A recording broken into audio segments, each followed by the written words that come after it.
Hello friends, आजच्या नवीन व्हिडिओमध्ये तुमचे मनापासून स्वागत करते। तर आज आपण बघा इथं ब्लाऊज शिवून झाल्यावरती ब्लाऊजची फिटिंग कशी करायची ते आज खूप सोप्या पद्धतीमध्ये आपण पाहणार आहोत, जेणेकरून तुम्ही जरी नवीन शिकत असाल तर तुम्हाला बघा ब्लाऊजची इथं फिटिंग करायला सोपं जाईल। त्याचबरोबर बघा बाही कशा पद्धतीने जोडायची, शोल्डर कशा पद्धतीने जोडायचं तर ते आजच्या व्हिडिओमध्ये आपण पाहणार आहोत। तर इथे बघू शकता पुढचा पार्ट पाठीमागचा पार्ट इथं सर्व मी रेडी करून घेतलेले आहे। आणि बघा इथं या पद्धतीने आपण सर्व पार्ट अस्तर आणि कापड व्यवस्थित जोडून पुढचे पार्ट रेडी करून घेतले। त्याचबरोबर बघा बाही आहे तिला सुद्धा अस्तर आहे ते परफेक्ट जोडलेलं आहे। तर चला तर आपण आता ब्लाऊजची फिटिंग पाहूया। तर सर्वात पहिले बघा ब्लाऊजची फिटिंग करताना आपल्याला इथं बघा पाठीमागचा जो पार्ट आहे तर तो सर्वात पहिले आपल्याला सरळ बाजूने ठेवायचा आहे। आता अशा पद्धतीने बघा सरळ बाजूने मी ठेवून घेतला। त्याच्यानंतर बघा जो पुढचा पार्ट आहे आपला तर त्याला बघा आपल्याला इथं उलट्या साईडने ठेवायचा आहे। त्याच्यानंतर बघा शोल्डर आहे ते पाठीमागच्या भागाचं आणि पुढच्या भागाचं शोल्डर आहे ते व्यवस्थित एकमेकांवरती व्यवस्थित ठेवायचं आहे। त्याच्यानंतर बघा आपल्याला इथं बघा अर्धा इंचवरती एवढी शिलाई टाकायची आहे। आता ज्या ठिकाणी म्हणजे गळ्याचे साईड आहे तर त्या ठिकाणी बघा मी शिलाई आहे ती इथं लोक केलेली आहे, डबल शिलाई टाकलेली आहे, जेणेकरून ब्लाऊज आहे तर तो घातल्यावरती उसवणार नाही यासाठी। आता इथे बघा फिटिंगच्या साईडला दोघं पार्ट आहे तर ते सारखे आहे की नाही ते चेक करून घ्यायचं आहे। तर इथे बघा थोडंसं एक्स्ट्रा वाटत होतं मला शोल्डरच्या तिथं, तर अशा पद्धतीने बघा व्यवस्थित आपण इथं सरळ अशी लाईन आखून घ्यायची आहे पट्टीने, म्हणजे आपल्याला जो एक्स्ट्रा पार्ट असतो तर तो कटिंग करून घ्यायचा, म्हणजे बाही जोडायला आपल्याला सोपं जातं तिथं। आता बघा एका साईडचा पार्ट आपण जॉईंट करून घेतला, शोल्डर आहे ते। त्याच्यानंतर दुसरा पार्ट आहे तर तो सुद्धा व्यवस्थित इथं आपल्याला शोल्डर आहे ते एकमेकांवरती ठेवायचे आहे। आता गळ्याकडून बघा आपल्याला 2 ते 3 शिलाई एक्स्ट्रा टाकायची आहे। त्याआधी बघा गळ्याकडून आपल्याला शिलाई आहे ती लोक करायची आहे, जेणेकरून शिलाई निघणार नाही याची काळजी घ्यायची। त्याच्यानंतर बघा एक्स्ट्राचे धागे वगैरे लगेच कट करून घ्यायचे आहे। आता फिटिंगच्या साईडला पुढचा आणि पाठीमागचा पार्ट व्यवस्थित आहे की नाही ते चेक करायचं आहे।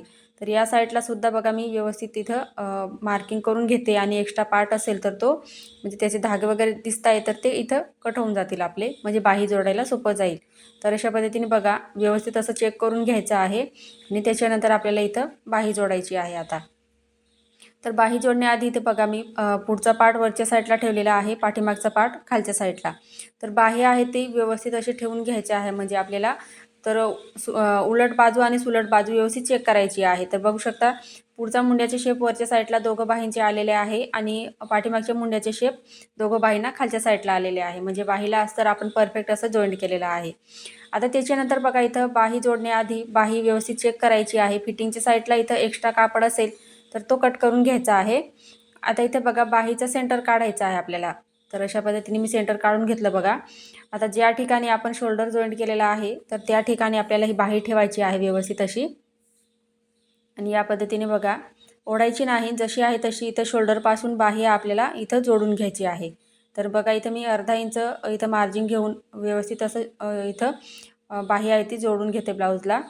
तर एका साईडने जोडून घेतली बघा आपण। आता पुन्हा आपल्याला बघा शोल्डरपासूनच शिलाई टाकायची आहे। आता बाहीला बघा मी ओढत नाही, व्यवस्थित जशी आहे तशी इथं फिरवत आपल्याला इथं बाहीला शिलाई टाकायची आहे। आणि तुम्ही जर बाही ओढून लावली तर बघा एक्स्ट्रा उरेल ती, आणि त्यामुळे काय होईल आपली फिटिंग व्यवस्थित येणार नाही ब्लाऊजला। तर त्यासाठी काय करायचं, जशी बाही आहे तशीच हा पार्ट बघू शकता मी जसा आहे तसा फिरवत इथं व्यवस्थित असं लावून घेतलेलं आहे।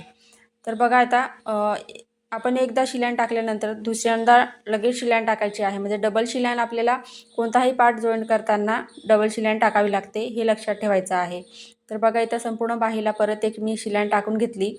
आता इथं बघा ब्लाऊजला फिटिंग करण्याआधी सरळ बाजूकडून आपल्याला एक पाव इंचपेक्षा कमी अंतरावरती इथं शिलाई टाकायची आहे, म्हणजे काय होईल ब्लाऊजचे धागे वगैरे निघत असतील तर ते आतल्या साईडला निघणार नाही, म्हणजे ते पॅक होऊन जातात। तर या पद्धतीने बघा एक कोपऱ्यावरती शिलाई टाकून घ्यायची। आता एक्स्ट्राचा कापड दिसतोय तर तो इथं मी कट करून घेतलेला आहे। त्याच्यानंतर बघा धागे असतात ते व्यवस्थित कट करून घ्यायचे आहे, कारण त्याच्यामुळे फिनिशिंग वाढते ब्लाऊजला। तर दुसऱ्या साईडने सुद्धा सेम आपण बघा इथं आता बाही जॉईंट करणार आहोत, तर त्यासाठी सर्वात पहिले बाही चेक करायची आहे व्यवस्थित आहे की नाही, तर त्याच्यानंतरच आपल्याला बाही इथं जोडायला घ्यायची आहे।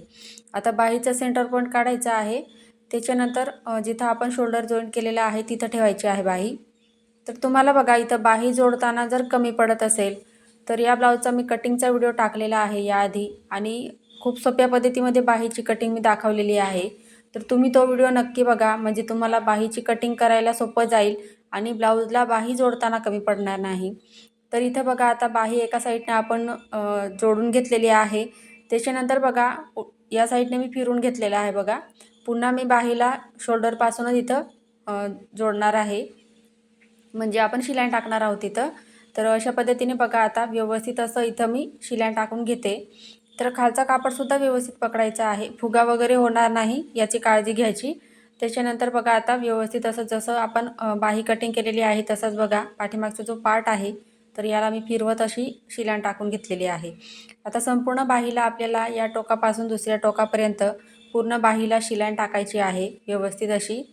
पहिले आपण जी शिलाई टाकलेली आहे त्याच्यावरती टाकली तरी चालेल.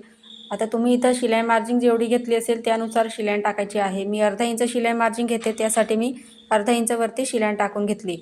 त्याच्यानंतर बघा सरळ बाजूकडून आपल्याला इथं ब्लाऊजला एक शिलाई टाकून घ्यायची आहे फिटिंग करायच्या आधी. तर पाव इंचपेक्षा कमी अंतर पकडून मी इथं शिलाई टाकून घेते व्यवस्थित, असं बघू शकता तुम्ही. बाही आहे ते एकमेकांवरती व्यवस्थित ठेवायची आहे. आता एक्स्ट्रा कापड दिसतोय तो लगेच इथं कट करून घ्यायचा आहे. तर बघू शकता इथे धागे वगैरे दिसत आहेत ब्लाऊजचे, तर मी इथं कट करून घेतले.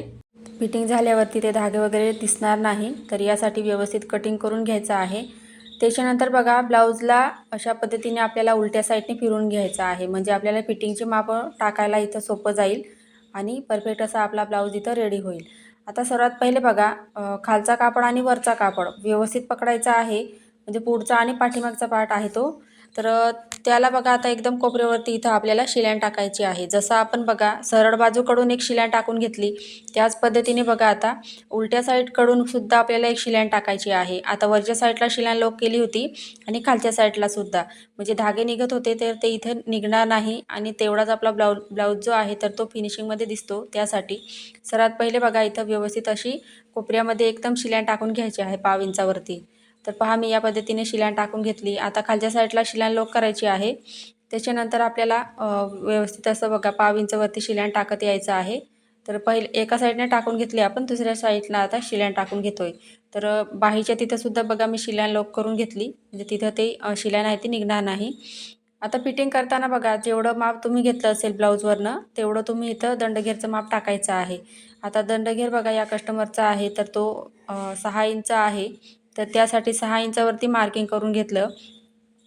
त्याच्यानंतर बघा इथं 8.5 इंच छातीचा चौथा भाग घ्यायचा आहे. चौथी साईजचा हा ब्लाऊज आहे.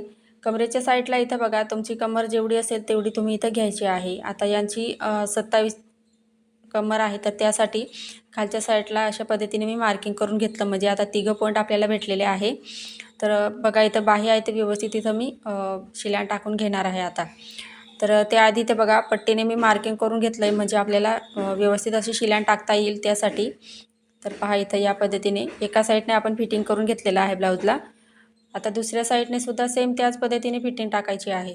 तर वरच्या साईडला बघा दंडघेरचं माप टाकायचं आहे इथं 6 इंच, त्याच्यावर मार्किंग करून घ्यायचं आहे. त्याच्यानंतर छातीचा चौथा भाग इथं बघा या साईडला आपण लूप्स पट्टी एक्स्ट्रा लावलेली होती, तर ती सोडून आपल्याला तिथं बघा 8.5 इंचावरती मार्किंग करायचं आहे. त्याच्यानंतर कमरेच्या साईडला बघा या ठिकाणी मी इथं 7 इंचावरती मार्किंग करून घेतलेलं आहे. आता 3 पॉईंट आहे ते व्यवस्थित असं जोडून घ्यायचे आहे. तुमची जेवढी कमर असेल त्याच्या इथं चौथा भाग घ्यायचा आहे. तर त्या पद्धतीने इथे फिटिंग करायचं आहे. प्रत्येकाची साईज ही वेगवेगळी असते आणि त्यानुसार आपल्याला ब्लाऊजची फिटिंग करावी लागते. तर त्यानुसार बघा इथं मी आता एका साईडने सुद्धा शिलाई टाकून घेतलेली आहे. आता कमर आहे ती बरोबर आहे की नाही ते कमरची फिटिंग केलेली आहे तर ते चेक करायचं आहे. तर इथं बघा जी लूज पट्टी एक्स्ट्रा लावलेली आहे तर तिला सोडून मी तिथून टेप मोजत असं व्यवस्थित असं फिरून घेतलेलं आहे बघू शकता. यांची कमर जी आहे तर ती 27 आहे, तर बरोबर आलेली आहे. तर इथे बघा या ब्लाऊजसाठी शिलाई मार्जिन 1.5 इंच सोडलेली होती, तरीसुद्धा बघू शकता तुम्ही मार्जिनसाठी खूपच कापड उरलेला आहे आपला. तर ब्लाऊजची फिटिंगची शिलाई आहे त्याच्या बाजूला आपण 2 ते 3 शिलाई नंतर टाकून द्यायची आहे. तर फ्रेंड्स तुम्हाला आजचा व्हिडिओ आवडला असेल तर व्हिडिओला लाईक, सबस्क्राईब आणि शेअर करा. पुढचा व्हिडिओ तुम्हाला कोणत्या टॉपिकवर पाहायचा आहे ते सुद्धा मला कमेंटमध्ये नक्कीच सांगा. आजचा व्हिडिओ पूर्ण पाहिल्याबद्दल धन्यवाद.